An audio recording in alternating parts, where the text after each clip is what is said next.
In this video I'm going to show you how you can easily change exposure on a photo on your iPhone 15, 15 Pro and 15 Pro Max on iOS 17.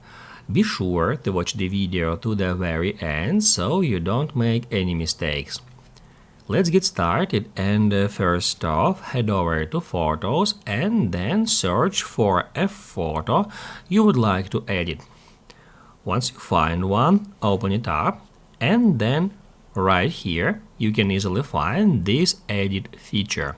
Just tap on it to go to edit mode, and then guys, all you have to do is just search for exposure right here on that toolbar.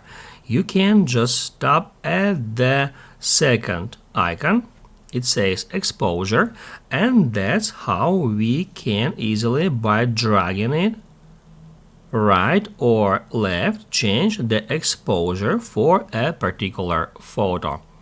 Once you are happy with the result, tap at Done to save the changes. If later in the future you would like to revert the changes you made, you can easily do so. Just tap at Edit, then Revert, and then revert to original.